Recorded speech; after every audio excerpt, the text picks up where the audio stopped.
I always thought dopamine detox is this extreme thing that all these self-improvement enthusiasts do.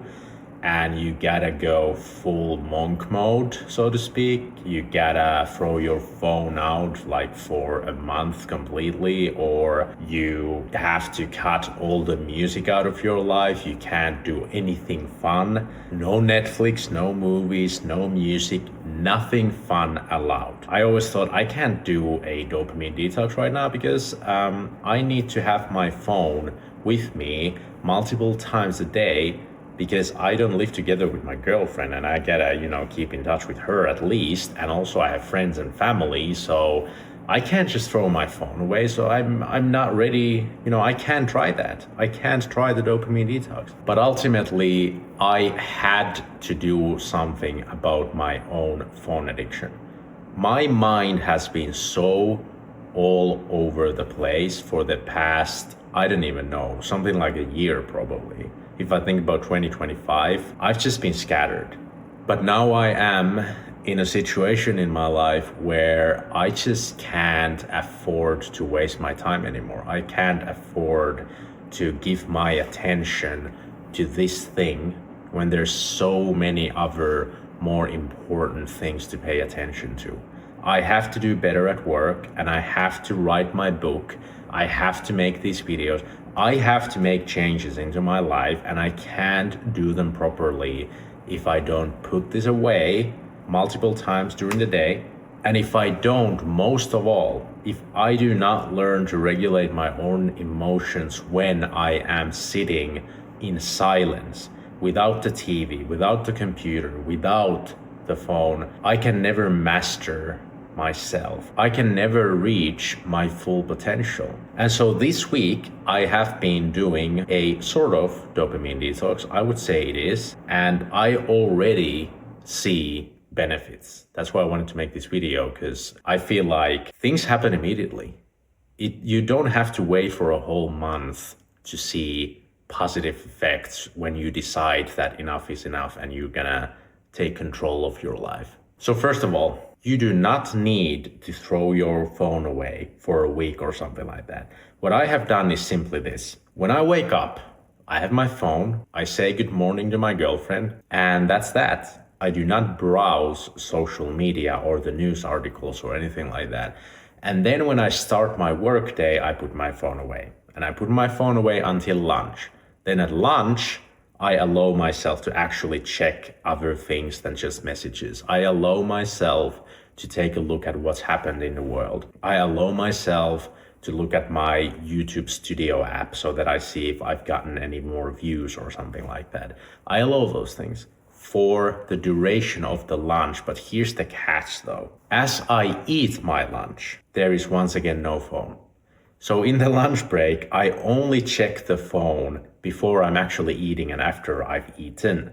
And the reason for this is I realized only because I took on this little experiment that I do not even remember the last time I have been eating a meal without watching TV or checking my phone. And the effect it's been having on me now, the no phone rule when I eat and the no TV rule also, nothing. I just eat and focus on eating. I don't read anything, I don't watch anything, I just eat.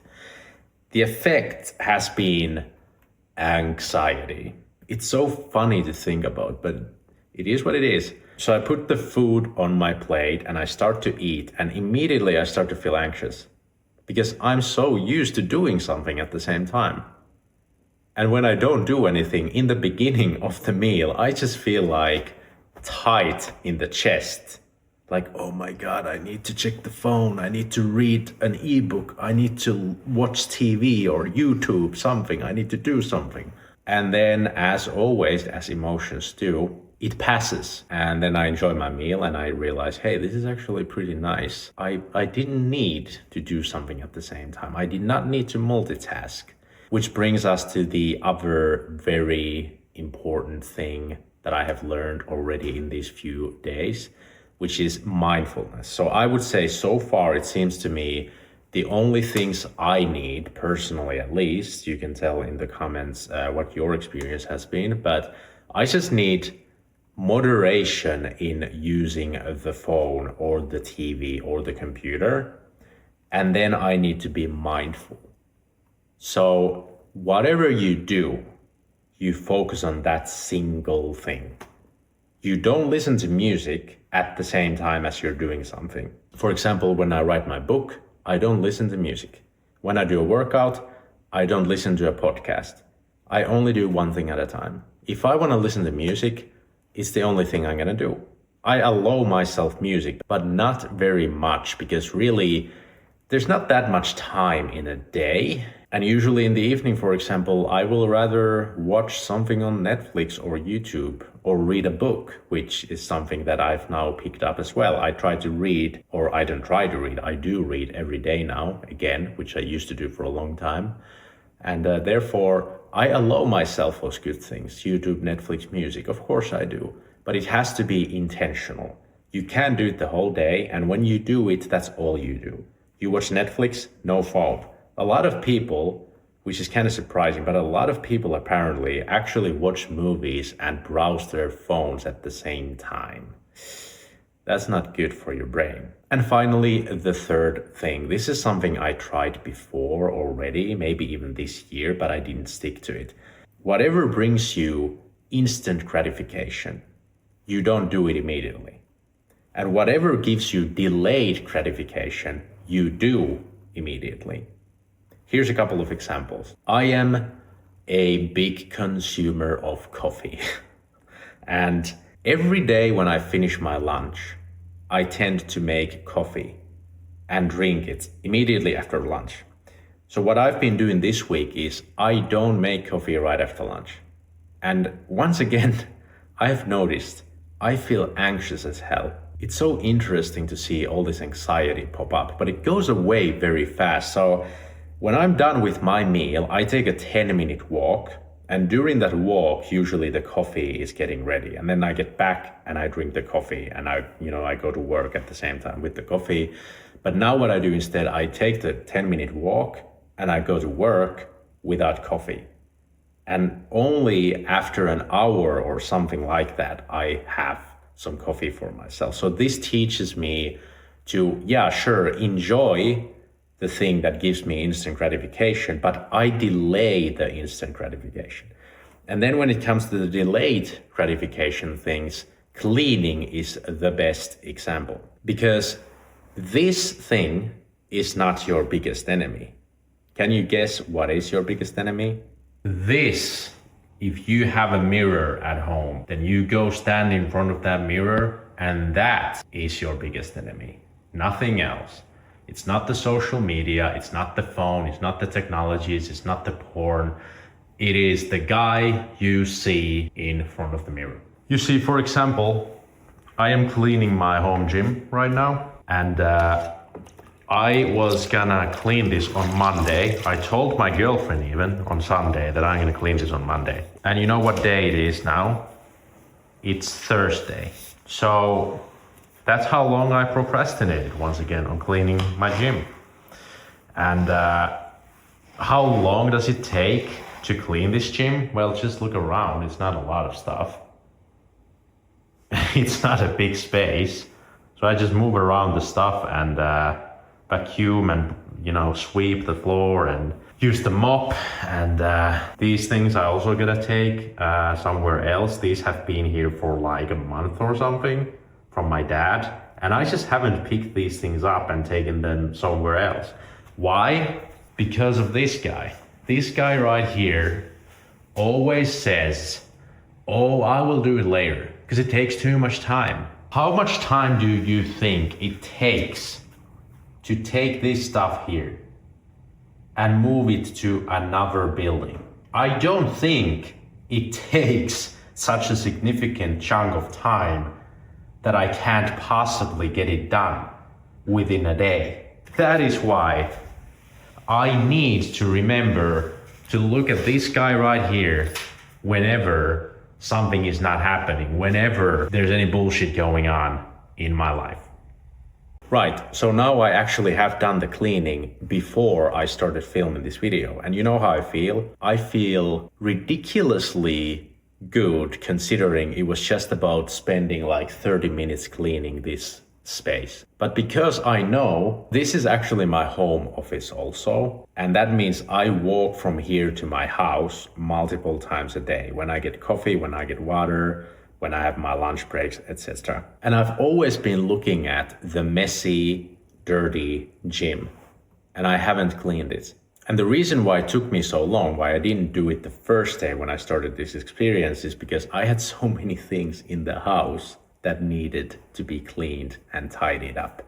So there's so many things that I've left around me that needs to be taken care of, that I gotta do it day by day. But at least now I do it anyway, rather than just postponing and procrastinating everything. And that's the fascinating thing about these habits and these patterns in the brain, which, you learn, I suppose. If you have procrastinated everything since you were young, then your brain has learned to do exactly that. And now you can reverse it, which is what I'm doing, and it's pretty awesome already. But it's fascinating how so many of us, we think that we give ourselves a rest. We cut ourselves some slack by not cleaning, for example, because it sucks.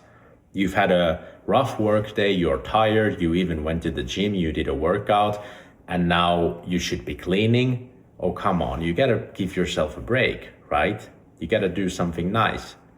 Well, here's the thing. When you skip all those things, you skip those chores, you create more and more, not only distress in your environment, which is actually bad for your brain because it, stresses you out subconsciously, but also it means that there's gonna be a day when you gotta take care of everything that you haven't been taking care of throughout the week. So when you think that you are giving yourself a break, you are actually you're piling up this huge mountain of just that's gonna hit the fan, that you have to face eventually anyway. So you're not cutting yourself slack, you're not giving yourself a break. You are making a mountain of discomfort that's gonna be ahead of you. But anyway, this is early days of this experiment, so perhaps in like a month or two, I'm gonna make a sequel to this video where I share with you how it went, how it feels after actually having some real changes into the physical part of the brain, because that's what happens, because the brain is plastic, so to speak. You can actually make physical differences into your brain by changing your habits and patterns. So right now, in just a few days, nothing has yet happened physically in the brain. It's just that I'm aware, I am mindful about my actions, and that already feels so good. I already focus better at my work because I am conscious of it. When I come to the work computer and I do a task, I always used to take the phone after that, because that it's good to break big tasks into small tasks, but you shouldn't rot your brain with all this technology between those tasks. So instead what I do is I get up and I just walk around. And maybe sometimes I just sit around and I'm having thoughts, I'm having feelings and emotions, which brings me to the last thing that I almost forgot. I'm also doing meditating now, which has been very fascinating. I start very easily. First I did 5 minutes of meditating, and today I did 10 minutes. And I'm just doing the kind of meditation where I focus on the breathing, as in I focus on how it feels, in the nose. I focus on how my chest goes up and down, and I focus on the emotions that I'm going through. And this is a very fascinating thing to me that I didn't realize before, but thoughts and emotions are different things, which I know it's, kind of duh. But when I'm focusing on breathing completely and there's a thought coming up, in the meditation, you should learn to ignore that thought and just keep focusing on the breath, right? But even when I don't latch on to any of those thoughts, I still get emotions. I even had tears in my eyes today. at some point during the meditation, just because I was, I don't know, feeling my emotions, not my thoughts. It's a very weird thing because I have never been doing meditation before. I've only done the Wim Hof breathing, but that's to me always a bit different because it's so intense rather than this kind of meditation where you don't care about how much oxygen you take in and you don't hold your breath or anything like that. So anyway, if you enjoyed this video, please leave a like because the algorithm loves it, and consider subscribing and all that good stuff because, you know, I appreciate it and you are awesome. I already wasted your time. Unless you get something out of this, then I didn't waste your time and you are welcome. And thanks for watching. I should stop speaking now and I will see you in the next one. Bye bye.